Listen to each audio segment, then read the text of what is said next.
सुप्रभात। श्रीमद् भगवत गीता में सांख्य योग, यह हमारी आज की आध्यात्मिक चर्चा का विषय है। श्रीमद् भगवत गीता में सांख्य योग। भगवान मधुसूदन अर्जुन को कहते हैं कि हे अर्जुन, तुझे इस समय में इस ये मोह किस हेतु से प्राप्त हुआ? क्योंकि ना तो ये श्रेष्ठ पुरुषों द्वारा आचरित है, न स्वर्ग को देने वाला है और ना कीर्ति को करने वाला ही। इसलिए हे अर्जुन, नपुंसकता को मत प्राप्त हो, तुझमें यह उचित नहीं जान पड़ती। हे परंतप, हृदय की तुच्छ दुर्बलता को त्याग कर युद्ध के लिए खड़ा हो जा। तो अर्जुन कहते हैं कि हे मधुसूदन, मैं रणभूमि में किस प्रकार बाणों से भीष्म पितामह और द्रोणाचार्य के विरुद्ध लड़ूंगा, क्योंकि हे हरिसूदन, वे दोनों ही पूजनीय हैं। इसलिए इन महानुभाव गुरुजनों को ना मार कर मैं इस लोक में भिक्षा का अन्न भी खाना कल्याणकारक समझता हूँ, क्योंकि गुरुजनों को मारकर भी इस लोक में रुधिर से सने हुए अर्थ और कामरूप भोगों को ही तो भोगूंगा।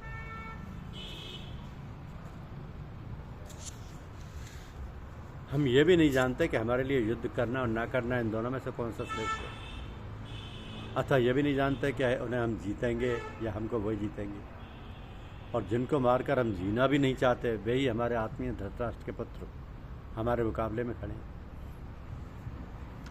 इसलिए कायरता रूप दोष से उपहत होते हुए स्वभाव वाला तथा धर्म के विषय में मोहित चित्त हुआ मैं आपसे पूछता हूँ कि जो साधन निश्चित कल्याणकारक हो वो मेरे लिए कहिए, क्योंकि मैं आपका शिष्य हूँ। इसलिए आपके शरण हुए मुझको शिक्षा दीजिए,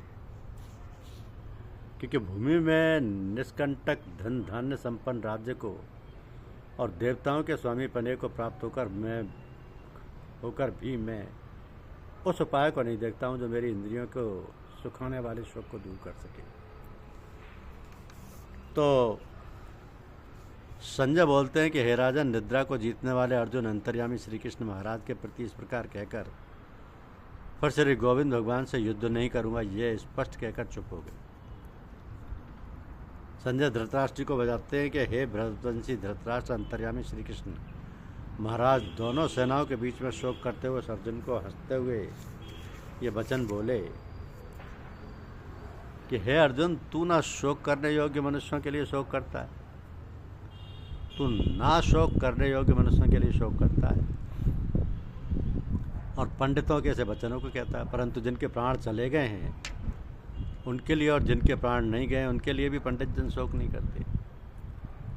ना तो ऐसा ही है कि मैं किसी काल में नहीं था, तू नहीं था, अथवा ये राजा लोग नहीं थे, और ना ऐसा ही है कि इससे आगे हम सब नहीं रहेंगे। जैसे जीवात्मा की इस देह में बालकपन, जवानी और वृद्धावस्था होती है, वैसे ही अन्य शरीर की प्राप्ति होती है।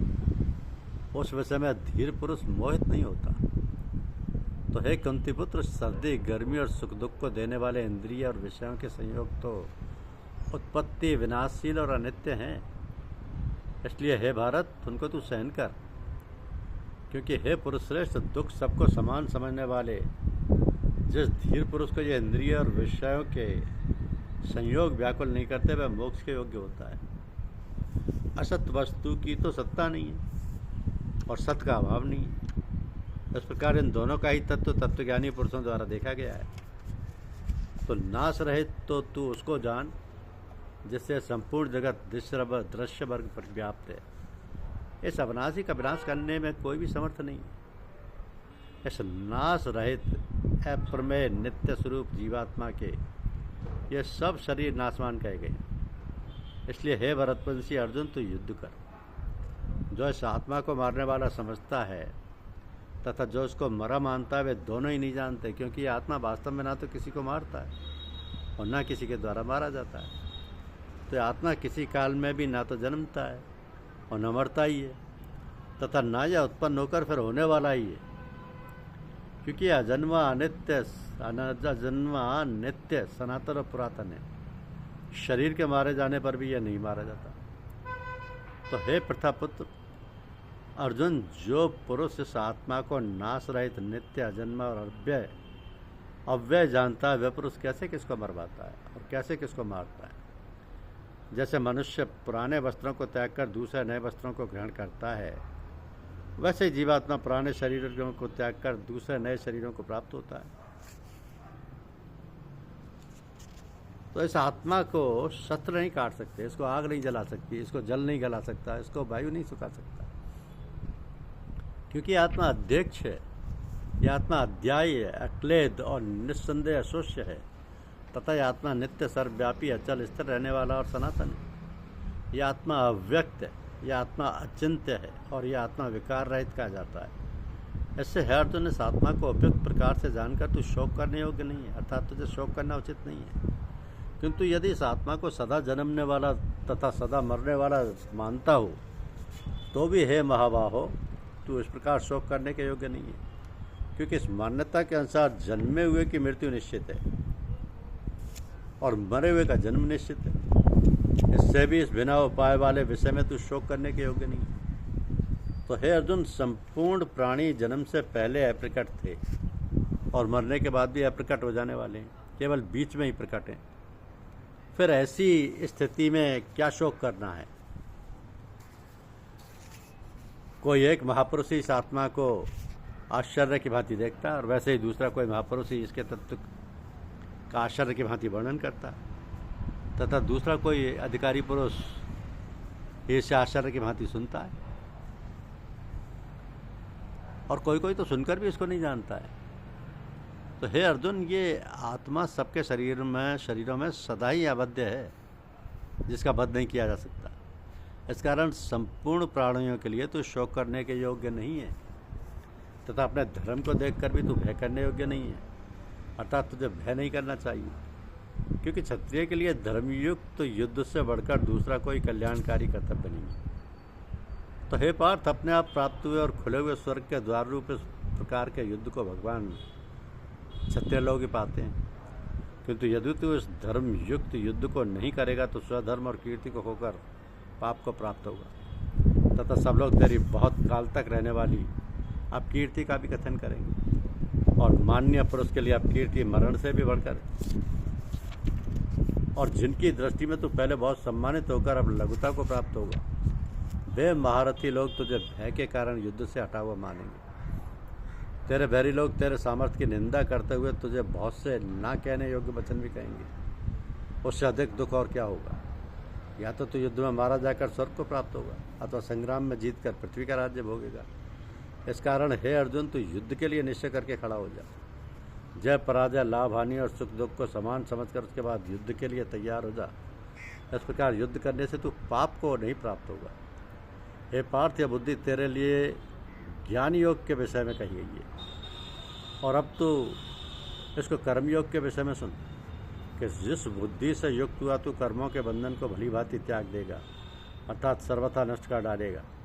इस कर्मयोग में आरंभ का अर्थात बीज का नाश नहीं है और उल्टा फलस्वरूप दोष भी नहीं है, बल्कि इस कर्मयोग रूप धर्म का थोड़ा सा भी साधन जन्म मृत्यु रूप महान भय से रक्षा कर लेता है।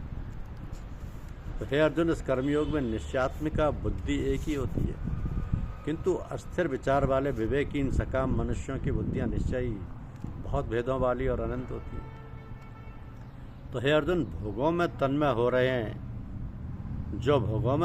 रहे हैं, जो कर्मफल के प्रशंसक वेद वाक्यों में ही प्रीति रखते हैं, जिनकी बुद्धि में स्वर्ग ही परम प्राप्य वस्तु है और जो स्वर्ग से बढ़कर दूसरी कोई वस्तु ही नहीं है, ऐसा कहने वाले हैं, वे अविवेकी जन इस प्रकार की जिस पुष्पित अर्थात दिखाऊ शोभा युक्त वाणी को कहा करते हैं, जो कि जन्म रूप कर्मफल देने वाली एवं भोग तथा ऐश्वर्य की प्राप्ति के लिए नाना प्रकार की बहुत सी क्रियाओं का वर्णन करने वाली है, उस वाणी द्वारा जिनका चित्त हर लिया गया है, जो भोग और ऐश्वर्य में अत्यंत आसक्त हैं, उन पुरुषों की परमात्मा में निश्चयात्मिकता बुद्धि नहीं होती। तो हे अर्जुन, वेद उपयुक्त प्रकार से तीनों गुणों के कार्य रूप समस्त भोगों एवं उनके साधनों का प्रतिपादन करने वाले हैं। इसलिए तो उन भोगों एवं उनके साधनों में आसक्तहीन, हर्ष शोकादि द्वंद्वों से रहित नित्य वस्तु परमात्मा में स्थित योगक्षेम का न चाहने वाला और स्वाधीन अंतःकरण वाला हो। प्राप्त वस्तु रक्षा का नाम है योगक्षेम। और सब ओर से परिपूर्ण जलाशय के प्राप्त हो जाने पर छोटे जलाशय में मनुष्य का जितना प्रयोजन रहता है, ब्रह्म को तत्व से जानने वाले ब्राह्मण का समस्त वेदों में उतना ही प्रयोजन रह जाता है। तो तेरा कर्म करने में ही अधिकार है, उसके फलों में कभी नहीं। इसलिए तू कर्मों के फल का हेतु मत हो तथा तेरे कर्म ना करने में आसक्ति ना हो, तेरी कर्म ना करने में आसक्ति ना हो। हे धनंजय, तू आसक्ति को त्याग कर तथा सिद्धि और असद्धि में समान बुद्धि वाला होकर योग में स्थित हुआ कर्तव्य कर्मों को कर। समत्व ही योग कहलाता है। इस समत्व रूप बुद्धि योग से सकर्म कर्म अत्यंत ही निम्न श्रेणी का है। इसलिए हे धनंजय, तू समबुद्धि में ही रक्षा का उपाय ढूंढ, अर्थात बुद्धि योग का ही आश्रय ग्रहण कर, क्योंकि फल के हेतु बनने वाले अत्यंत दीन है। समबुद्धि युक्त पुरुष पुण्य और पाप दोनों को इसी लोक में त्याग देता है, अर्थात उनसे मुक्त हो जाता है, जिससे तू समत्व रूप योग में लग जा। ये समत्व रूप योग ही कर्मों में कुशलता है, अर्थात कर्म बंधन से छूटने का उपाय है। क्योंकि समबुद्धि से युक्त ज्ञानीजन कर्मों से उत्पन्न होने वाले फल को त्याग कर जन्म रूप से बंधन से मुक्त हो निर्विकार परम पद को प्राप्त हो जाते हैं। तो जिस काल में तेरी बुद्धि मोहरूप दलदल को भलीभांति पार कर जाएगी, उस समय तो सुने हुए और सुनने में आने वाले इस लोक और परलोक संबंधी सभी भोगों से वैराग्य को प्राप्त हो जाएगा। भांति भांति के वचनों को सुनने से विचलित हुई तेरी बुद्धि जब परमात्मा में अचल और स्थिर ठहर जाएगी, तब तो योग को प्राप्त हो जाएगा, अर्थात तेरा परमात्मा से नित्य संयोग हो जाएगा। तो अर्जुन बोले, हे केशव, समाधि में स्थित परमात्मा को प्राप्त हुए स्थिर बुद्धि पुरुष का क्या लक्षण है? वो स्थिर बुद्धि पुरुष कैसे बोलता है, कैसे बैठता है और कैसे चलता है? और भगवान बोले, हे अर्जुन, जिस काल में ये पुरुष मन में स्थित संपूर्ण कामनाओं को भलीभांति त्याग देता है और आत्मा से आत्मा में ही संतुष्ट रहता है, उस काल में वह स्थित प्रज्ञ कहा जाता है। तो दुखों की प्राप्ति होने पर जिसके मन में उद्वेग नहीं होता, सुखों की प्राप्ति में जो सर्वथा निष्प्रय है तथा जिसके राग भय और क्रोध नष्ट हो गए हैं, ऐसा मुनि स्थिर बुद्धि वाला कहा जाता है। तो जो पुरुष सर्वत्र स्नेह रहित हुआ उस शुभ या अशुभ वस्तु को प्राप्त होकर न प्रसन्न होता और न द्वेष करता है, उसकी बुद्धि स्थिर है। और कछुआ सब ओर से अपने अंगों को जैसे समेट लेता है, वैसे ही जब ये पुरुष इंद्रियों के विषयों से इंद्रियों को सब प्रकार से हटा लेता है, तब उसकी बुद्धि स्थिर है, ऐसा समझना चाहिए। इंद्रियों के द्वारा विषयों को ग्रहण न करने वाले पुरुष के भी केवल विषय तो निवृत्त हो जाते हैं, परंतु उनमें रहने वाली आसक्ति निवृत्त नहीं होती। इस स्थित प्रज्ञ पुरुष को तो आसक्ति भी परमात्मा का साक्षात्कार करके निवृत्त हो जाती है। तो हे अर्जुन, आसक्ति का नाश न होने के कारण ये प्रमथन स्वभाव वाली इंद्रियां यत्न करते हुए बुद्धिमान पुरुष के मन को भी बलात् हर लेती हैं। इसलिए साधक को चाहिए कि वो उन संपूर्ण इंद्रियों को वश में करके समाहित चित्त हुआ मेरे परायण होकर ध्यान में बैठे, क्योंकि जिस पुरुष की इंद्रियां वश में होती हैं उसी की बुद्धि स्थिर हो जाती है। विषयों का चिंतन करने वाले पुरुष की उन विषयों में आसक्ति हो जाती है। आसक्ति से उन विषयों की कामना उत्पन्न होती है और कामना में विघ्न पड़ने से क्रोध उत्पन्न होता है। तो क्रोध से अत्यंत मूढ़ भाव उत्पन्न हो जाता है। मूढ़ भाव से स्मृति में भ्रम हो जाता है और स्मृति में भ्रम हो जाने से बुद्धि अर्थात ज्ञान शक्ति का नाश हो जाता है और बुद्धि का नाश हो जाने से यह पुरुष अपनी स्थिति से गिर जाता है। परंतु अपने अधीन किए हुए अंतःकरण वाला साधक अपने वश में की हुई राग द्वेष से रहित इंद्रियों द्वारा विषयों में विचरण करता हुआ अंतःकरण की प्रसन्नता को प्राप्त होता है। अंतःकरण की प्रसन्नता होने पर उसके संपूर्ण दुखों का अभाव हो जाता है और उस प्रसन्न चित्त वाले कर्मयोगी की बुद्धि शीघ्र सब ओर से हटकर एक परमात्मा में ही भलीभांति स्थिर हो जाती है। तो ना जीते हुए मन और इंद्रियों वाले पुरुष में निश्चयात्मकता बुद्धि नहीं होती और उस अयुक्त मनुष्य के अंतःकरण में भावना भी नहीं होती तथा भावनाहीन मनुष्य को शांति नहीं मिलती और शांति रहित मनुष्य को सुख कैसे मिल सकता है? क्योंकि जैसे जल में चलने वाली नाव को वायु हर लेती है, वैसे ही विषयों में विचरती हुई इंद्रियों में से मन जिस इंद्रिय के साथ रहता है वो एक इंद्रिय संयुक्त पुरुष की बुद्धि को हर लेती है। इसलिए हे महाभाव, जिस पुरुष की इंद्रियां इंद्रियों के विषयों से सब प्रकार निग्रह की हुई हैं, उसी की बुद्धि स्थिर है। संपूर्ण प्राणियों के लिए जो रात्रि के समान है, उस नित्य ज्ञान स्वरूप परमानंद की प्राप्ति में स्थित प्रज्ञ योगी जागता है और जिस नाशवान सांसारिक सुख की प्राप्ति में सब प्राणी जागते हैं, परमात्मा के तत्व को जानने वाले मुनि के लिए वे रात्रि के समान है। जैसे नाना नदियों के जल सब ओर से परिपूर्ण अचल प्रतिष्ठा वाले समुद्र में उसको विचलित न करते हुए ही समा जाते हैं, वैसे ही सब भोग जिस स्थित प्रज्ञ पुरुष में किसी प्रकार का विकार उत्पन्न किए बिना ही समा जाते हैं, वही पुरुष परम शांति को प्राप्त होता है, भोगों को चाहने वाला नहीं।